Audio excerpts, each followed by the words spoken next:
In the second question it says factorize. We have to again factorize the expressions, but in this question it is slightly different. Before we start, we have some identities. I'll put those identities on the board. Here are the three identities. First two we used in the first question. The new one is the third one. A plus B into A minus B is equal to A square minus B square, or A square minus B square can be expanded as A plus B into A minus B. So if you see the first part carefully, it is 4p square minus 9q square. 4 is a square of 2 and 9 is a square of 3. So 4p square can be written as 2p whole square and 9q square can be written as 3q whole square. Now this form becomes a square minus b square, which is equal to a plus b into a minus b. So this will be equal to a, which is 2p, plus b, which is 3q, into a minus b. It means 2p minus 3q. 2p plus 3q, 2p minus 3q. So this is the factored form for the first part. Let's do the second part now. Second part, 63a square minus 112b square. So what we can do is, as we know, 63 is not a whole square, not a perfect square, and 112 is also not a perfect square. But we know that whenever we start a question, we always try to find out HCF. If there is any highest common factor from all the terms, we'll factor it out first and then we'll move ahead with the next question. So if you see carefully, 63 and 112, HCF is 7. So we factor out 7. So it will be 9a square minus 16b square. 63 divided by 7 is 9. 112 divided by 7 is 16. Now it can be written as 7. 9a square can be written as 3a whole square minus 16b square can be written as 4b whole square. So it becomes a square minus b square form, which can be expanded as a plus b into a minus b. So 7 stays as it is into a plus b, that is 3a plus 4b, into a minus b, that is 3a minus 4b. So this is the factored form, fully factored form of the second expression. Let's do the third one now. In the third one, 49x square minus 36. 49x square can be written as 7x whole square minus 36 can be written as 6 square. So it becomes a square minus b square, which is a plus b, 7x plus 6, into a minus b, that is 7x minus 6. So this becomes the factored form for the third expression. Let's do the fourth one now. In the fourth one, as I told, whenever we start a question, we always check for the HCF, that is highest common factor. 16x raised to the power 5 and 144x raised to the power 3.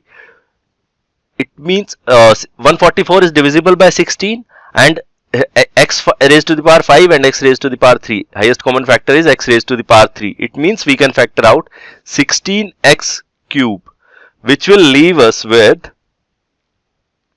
x square, 16x raised to the power 5 divided by 16x cube, x square minus 9. 144 divided by 16 is 9. So this comes out to be 16. X cube stays as it is. X square minus 9 can be written as 3 square, which becomes a square minus b square. So it is equal to 16x cube into a plus b, which is x plus 3, into a minus b, which is x minus 3. So this is the fully factored form for the fourth expression. Let's do the fifth one now. Fifth one, you can see directly it is a square minus b square. L plus m is a L minus M is B. So A square minus B square is equal to A plus B, that is L plus M plus L minus M into A minus B, that is L plus M minus, when you will take minus L minus M, the signs will change. So L will become negative and M will become positive. This is A plus B into A minus B. Now you can see that we can cancel out the terms. M minus M cancels out, L minus L cancels out. So we get L plus L is 2L and M plus M is 2M. So we get the answer is 2 into 2 is 4LM. So final answer or the final factored form is 4LM. Let's do the sixth one now. In the sixth one, 9x square y square minus 16. 9 is the square of 3. So 3xy whole square minus 16, that is 4 square. A square minus B square can be written as 3xy A, which is A, plus B, that is plus 4, minus into A plus B into A minus B. So 3xy plus 4 into 3xy minus 4. This is the fully factored form for the sixth expression. Let's do the seventh part now. In the seventh part, x square minus 2xy plus y square minus z square. If you see carefully, here we can apply one more identity, the second one. A square minus 2ab plus b square can be written as a minus b whole square.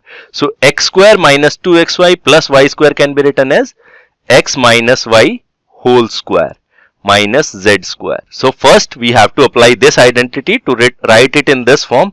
Then we will get a square minus b square form, which is equal to a plus b, that is x minus y plus z, because a is x minus y and b is z.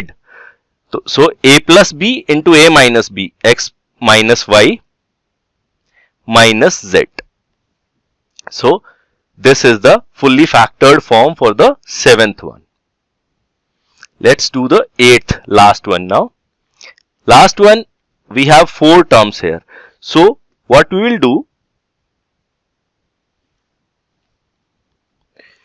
in this one, if you see carefully, we have 4 terms, but if see the last 3 terms, they have b, c, b square, c square and bc.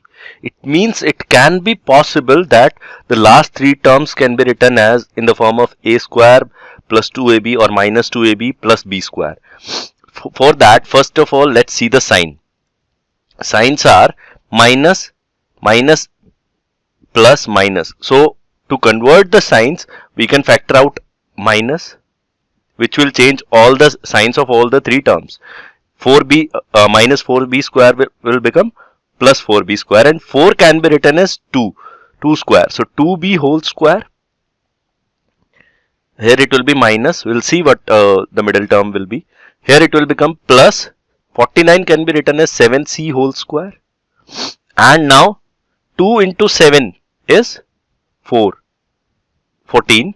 And 14 into 2 is 28. So 2 into 7, 14. 14 into 2, 28. So we are getting 2 into 2b into 7c. So we get the second one, that is a square, a is 2b, plus b square, b is 7c, minus 2ab, that is minus 2 into a into b. And here we can write it as 5a whole square. The first term, 25a square, can be written as 5a whole square. 5a whole square, keep it as it is, minus a square minus 2ab plus b square can be written as a minus b whole square. So 2b minus 7c whole square. Now we have a square minus b square. So it means, I'll write it down, a plus b, that is 5a plus 2b minus 7c into a minus b, that is 5a minus, will change both the signs, so minus 2b plus 7c. So this becomes the factored form for the last expression. So the answer is this. To learn more about how QMath can help you crack school and board exams, explore QMath Leap, a live online classroom program run by highly experienced and committed teachers.